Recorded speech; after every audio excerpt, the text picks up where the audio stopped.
Hello everyone, good afternoon. I would like to request everyone to please start getting seated and we will start the proceedings of the day now. Hope most of you have had your lunch. If not, then please grab your plates and please grab a seat. My name is Amit and I'm with the IVCA team. And without much ado, I would like to request Mr. Rajat Tandon, President IVCA, to come on stage and talk about the MIC curtain raiser. Rajat, I'd like to invite you on stage, please. Thank you.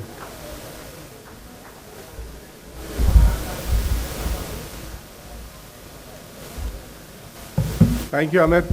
And I can still see that the networking is going on. Guys, I can assure you the networking is going to continue till the evening.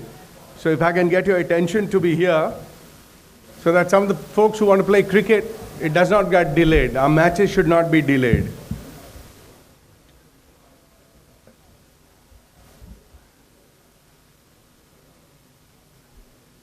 I'm yelling for Arvind. Arvind, can you please sit down? Mr. Mathur.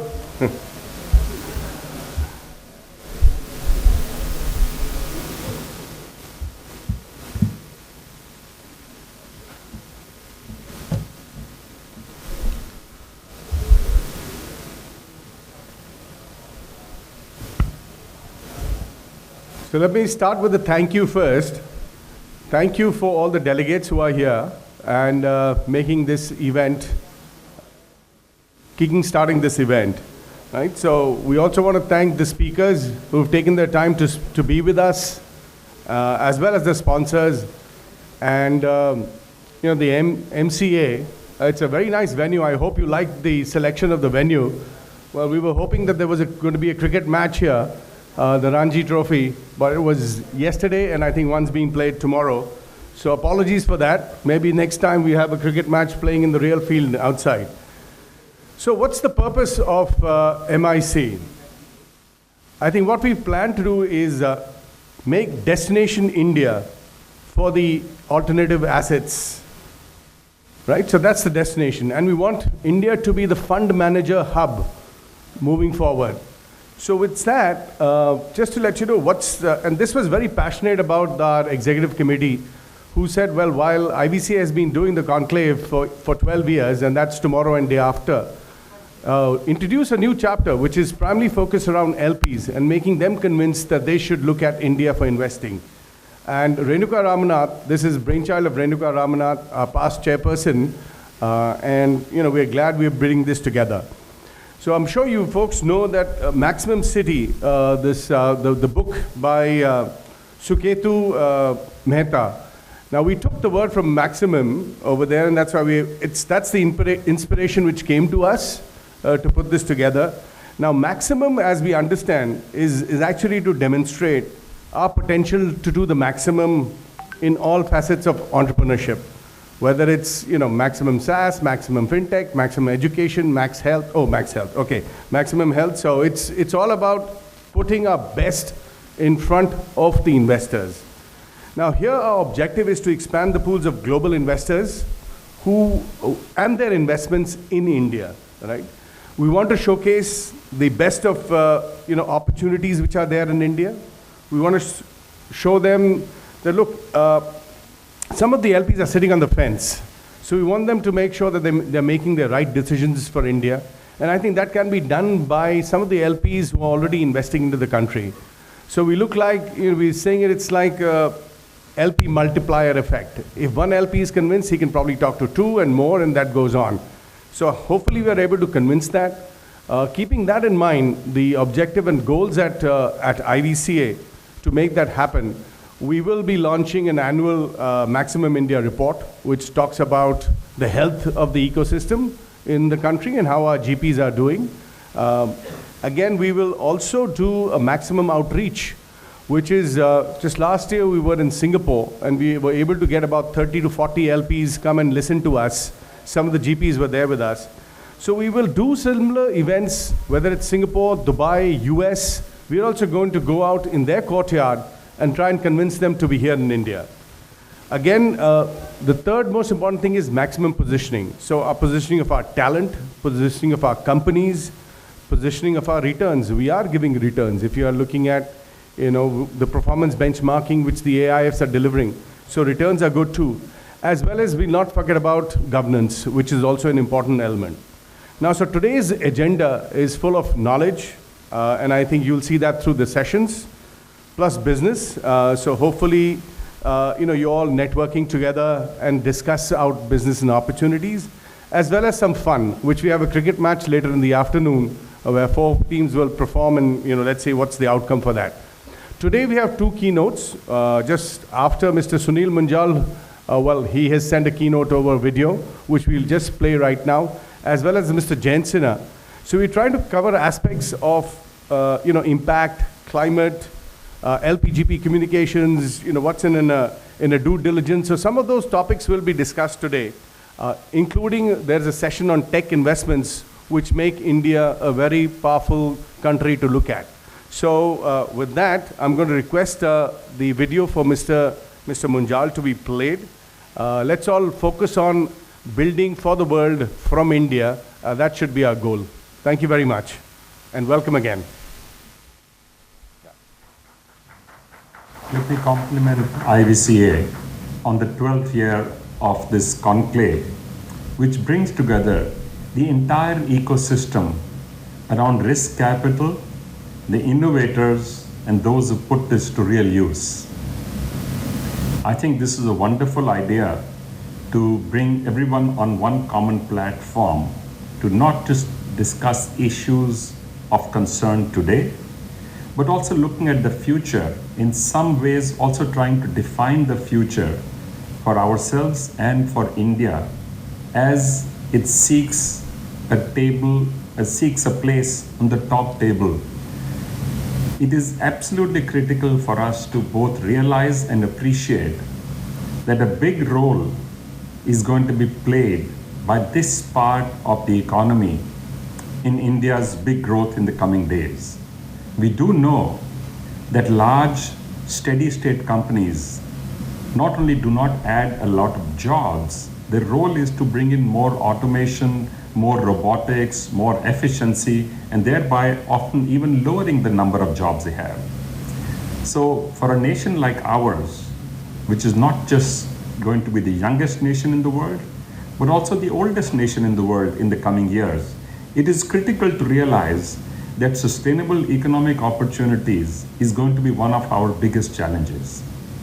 And the most productive and the positive method that we have to address this issue is through startups, is through innovation, is through new enterprises and growing current and existing enterprises. We are clearly at the cusp of a big change as we move forward in the journey, not just to look at 100 unicorns, but to look at many, many more in the future. And I would imagine the measure should not only be the value that they derive on the stock markets or from funders, but the impact that they make on societies, communities, individuals, and families. That is where the real value of these startups will come. Along the way, of course, they will benefit their supporters. Of course, they will benefit their funders. Therefore, the VC industry, the PE industry, the policy makers, the government, the entire industry, which now has started to realize the benefit of encouraging an active and to build a thriving ecosystem. It is, in fact, what I have done as the chair of innovation and startups in CII is encouraged all companies, regardless of size, to reach out beyond themselves. What we've said is, even the small companies should try and encourage 2 or 3 small startups. The mid-sized companies should try and support 5 of them, and the large companies should look at going to 10, 20 or beyond. And at least half those companies should be in the areas of the business that they are in themselves, and half should be in areas completely disconnected from what they do, to just encourage and share their ideas, support, and mentorship to this amazing energy that is being built around the innovators and entrepreneurs who are taking the plunge. It is, of course, also important to note that there will be many failures along the way, along the road, because that is the very nature of this industry. And therefore, it is also critical that those who trip and fall for good reason, dust themselves, get up and get on again and again if required until they are successful. And I think that's what this golden age of new startups offers to us as Indians. India already is a large economy. We are on power purchase parity, the third largest economy in the world.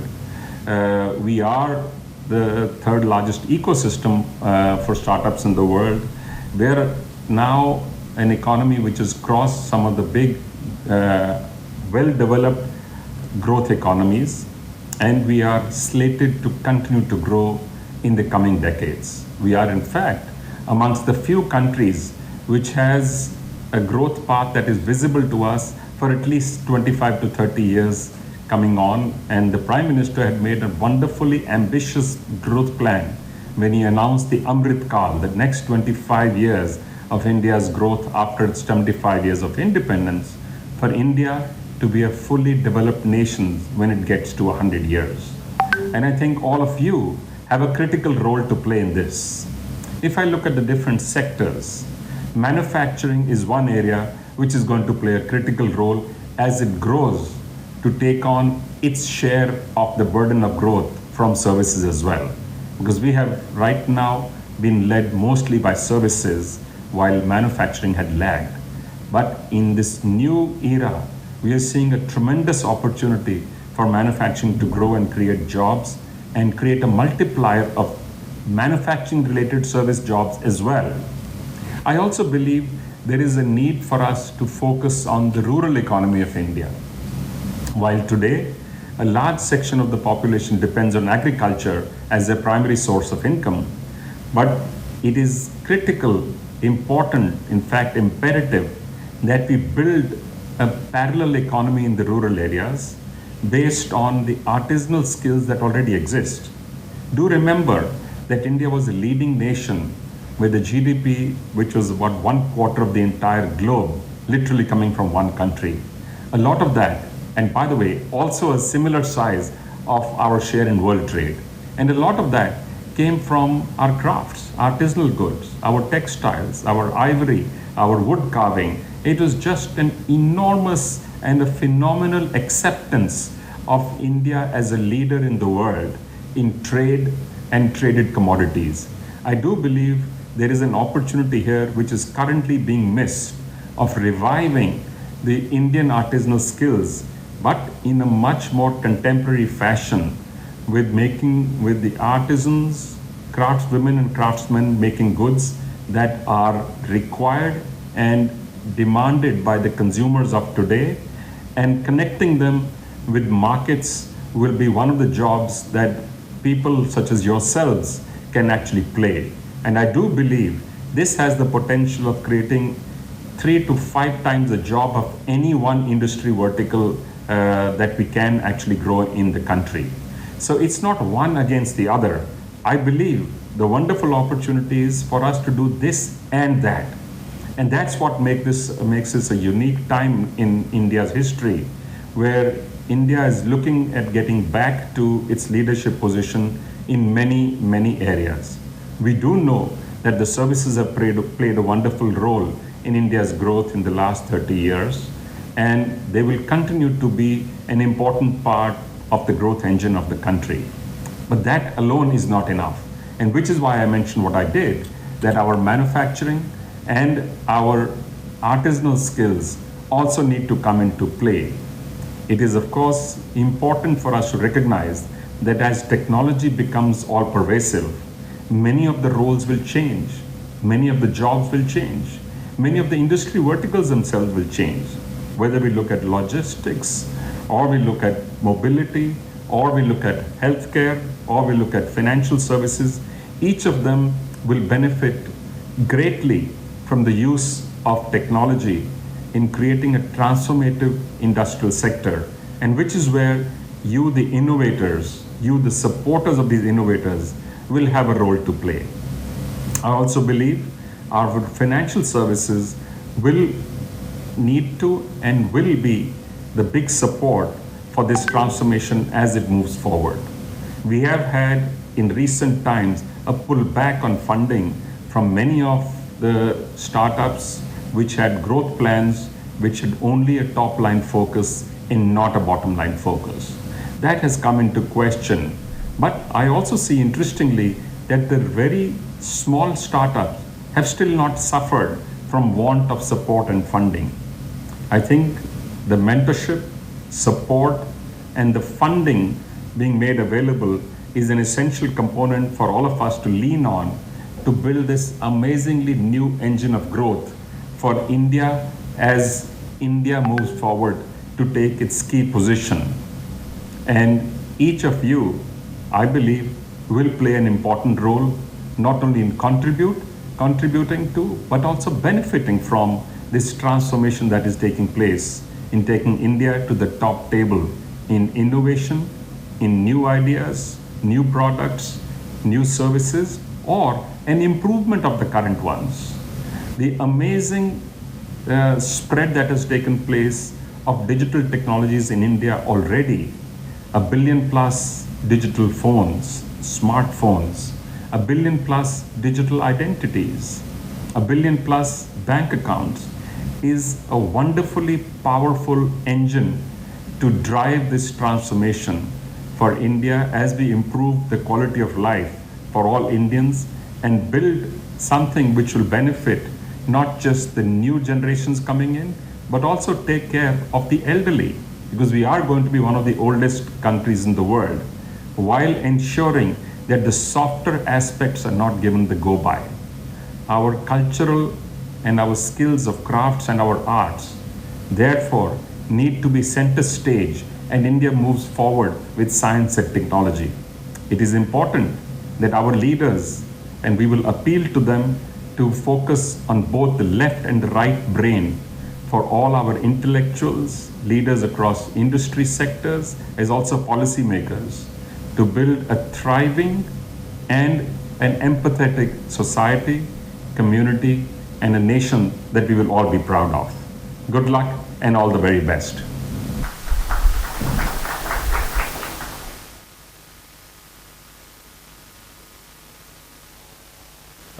Thank you. For the record, I'd like to thank Mr. Munjal for his kind words of appreciation to IVCA and for the event at large. And thank you, Rajat, for opening and getting everyone, pushing everyone from the lunch area to the seats.